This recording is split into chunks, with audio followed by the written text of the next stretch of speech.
Hello, welcome to Infidelity True Stories. Life has gotten worse and worse over the last 6 months.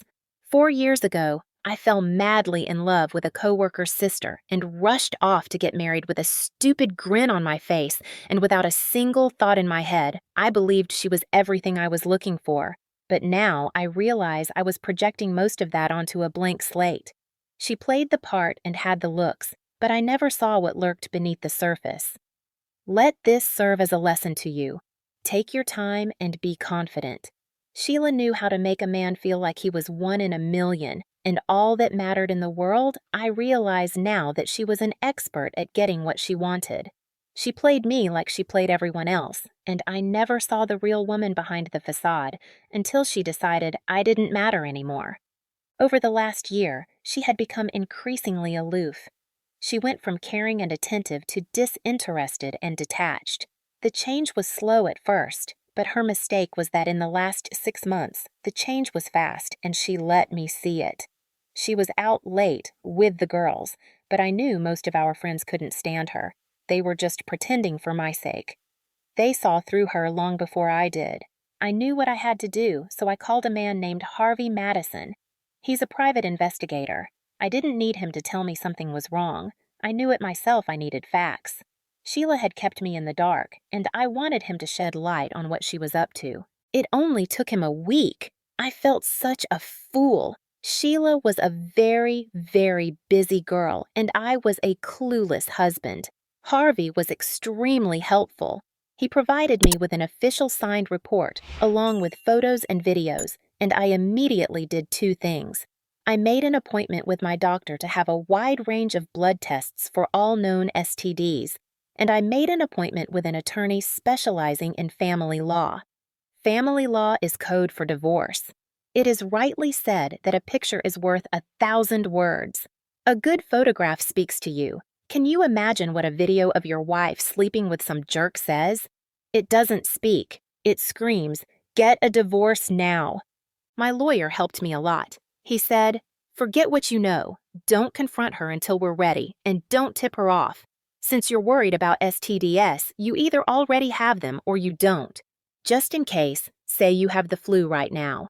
You can buy little bottles of diced onions at the grocery store. Buy one, stick a pinch in your nose, or wipe the juice in your eyes before you go in the house, and I promise the tears will flow on their own and your nose will drain.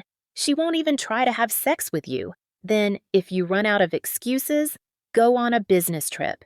Can you trust your boss?" I said I could. He should send you to the beach for a week. We both got a good laugh out of that. That's how the wheels of divorce came into motion. I started thinking, I wonder how this is all going to play out. Will she cry? Will she deny everything until I show her the pictures? Will she make excuses, blame me, say it didn't mean anything, or just curse me? She'll curse me. I almost looked forward to it, but the reality was much sweeter. It had been a week since my second meeting with Harvey. My lawyer worked quickly. I had a divorce filing, and I was ready for a confrontation. Turns out she was ready too, and she threw me a surprise.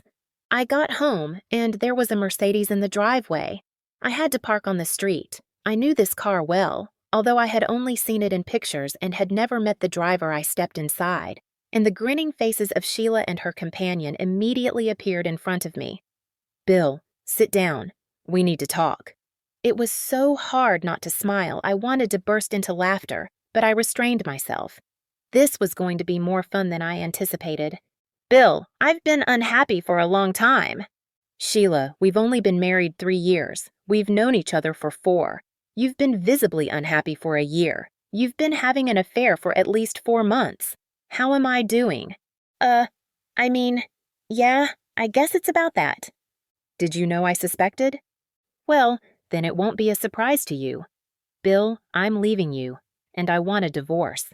I'm entitled to half of everything, but if you keep things simple, I won't take more than I'm owed." "That's very kind of you." "No need to be sarcastic." "You mean to say it's not kind?" "What?" "No, I mean, yes. Stop changing the subject. This marriage isn't working. I'm out of here." "Good."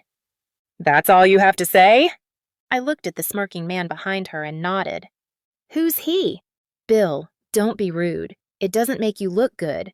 You don't need to know my friend's name. He's only here to give me moral support. At this, I had to laugh.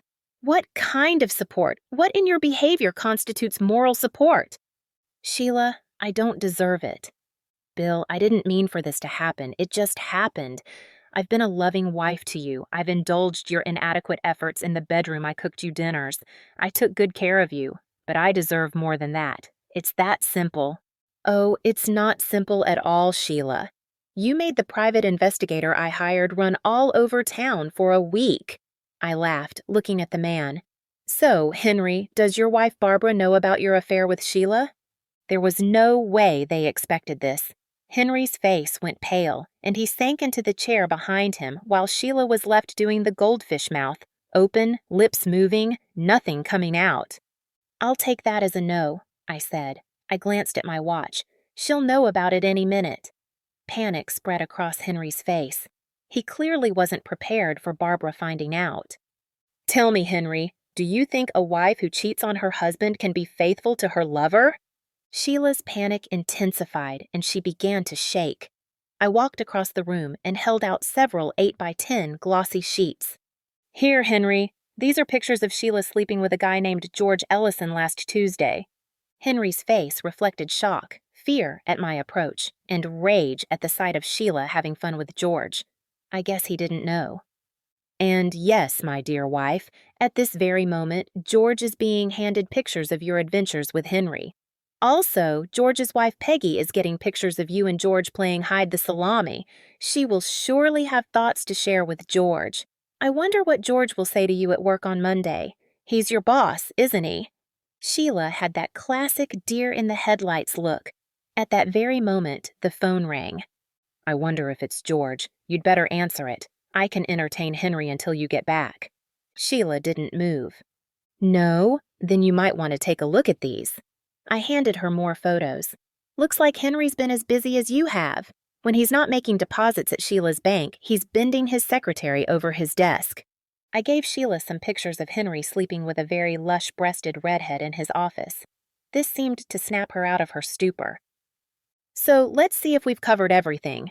Sheila, you slept with Henry behind my back, and now his wife Barbara knows about it. Henry slept with his secretary behind your back. You also slept with George behind Henry's back, and now Henry knows it, and George's wife Peggy knows about your relationship with George. And I have attached some pictures of you with Henry and Henry with his secretary so she understands what kind of women her husband prefers. That reminds me, I got tested for STDs, but I'm still waiting for the results. You might be thinking the same thing. Barbara will probably divorce Henry.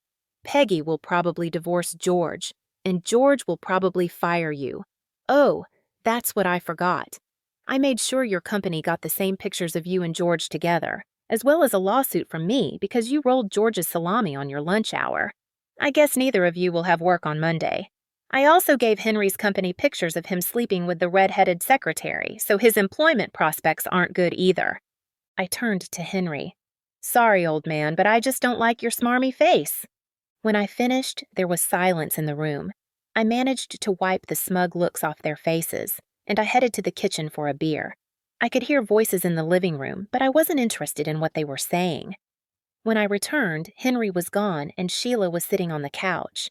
I took a pause to calm down. I didn't want the neighbors to say they heard me threatening her.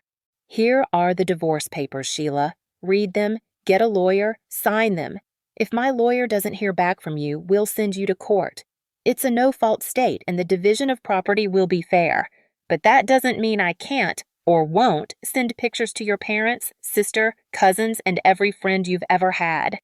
I waited until the last remark reached consciousness.